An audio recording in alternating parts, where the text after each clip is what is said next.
This is Newcap News with Nerman Esau. Good evening and thank you for joining us. It's by-election day in the border city as Saskatchewan residents are hitting the polls to vote for a new candidate to fill the vacant MLA spot. Now voting is taking place until 7 p.m. Mountain Time tonight in Lloydminster at Jack Kemp Community School. Now you could also vote at New Life Community Church, St. John's Anglican Church and the constituency of Lloydminster returning office. Now to be eligible to vote, you must be at least 18 years old, a Canadian citizen and a Saskatchewan resident for at least 6 months. Now, the 5 candidates in this election are Luke Bonson of the Green Party, Wayne Byers representing the New Democrats. From the PC Party of Saskatchewan, it's Randall Edge, Darren Lamoureux of the Liberal Party, and Colleen Young representing the Saskatchewan Party.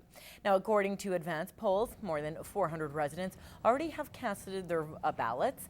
Unofficial results are expected to be released tonight online at results.elections.sk.ca. Well, falling down may not be something many of us worry about, but as we grow older, the risk of being injured while falling increases. Now, in this week's Healthy Living, Anna Stanislaw speaks to some active seniors and gives some tips on how to prevent falls. This as November is Falls Prevention Month. And then wrap your arms around yourself. Nice big hug. See if you can reach your shoulder blades with your fingers. Like synchronized swimmers, Dorothy, Cooke and Violet Killam are in tune with fitness. And out to the side.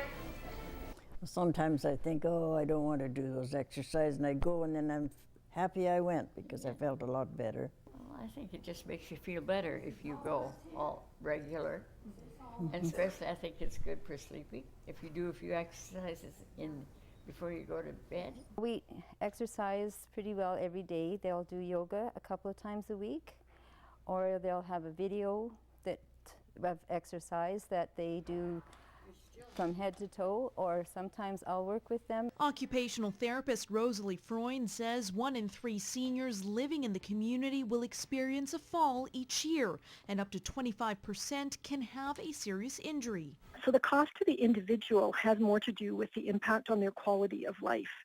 We know that even without an injury, people can lose their confidence, and they often will have a reduction in the activities that they do to look after themselves. Besides other physical exercises and board games, residents at Pioneer Lodge have a fall prevention program and have some quick tips for other seniors. It could be up on your toes, up and down, up and down, up and down, sitting in a chair and moving, this way and that way, or stretching with your arms. All of the things combined will prevent you from falling. Well, I walk from the atrium up here about 4 times a day. That's quite a few steps. Anna Stanislaw, Newcap News. Well, as the border city grows, so too does the traffic. This week, City Council made a move to reduce problems and make a high-traffic intersection safer for both drivers and pedestrians. Now, the intersection at 53rd Avenue and 25th Street is well used. Right now, pedestrians cross the 4-lane road using a pedestrian light. Now, with the new College Park School getting ready to open, well, that intersection is only expected to get busier. It's a corridor. It's a corridor for small humans and it's a corridor for big humans. Now, pedestrians will be able to use a full-fledged traffic light system to cross safely. Council chose the intersection for a number of reasons, including the speed limit, the number of lanes, traffic volume, and pedestrian use.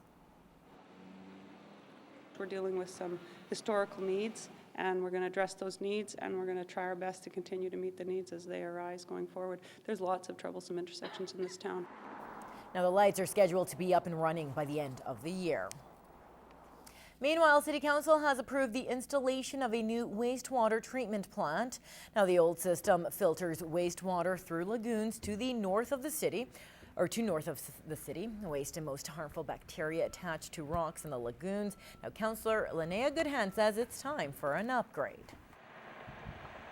It's just reached critical mass. It's doing as much as it can for a city of our size, and we need to either improve it and expand it or make a bold change to a different type of system.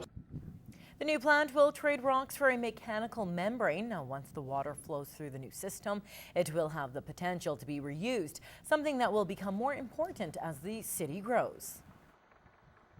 we're designing the mechanical plant and putting the mechanical plant in to meet the regulatory requirements that are been set through the Sask Water Agency. And this is the best system that's going to help the city grow for many years to come. The new wastewater treatment plant is still in the early development, but council hopes it will be able to support the city for the next 40 years.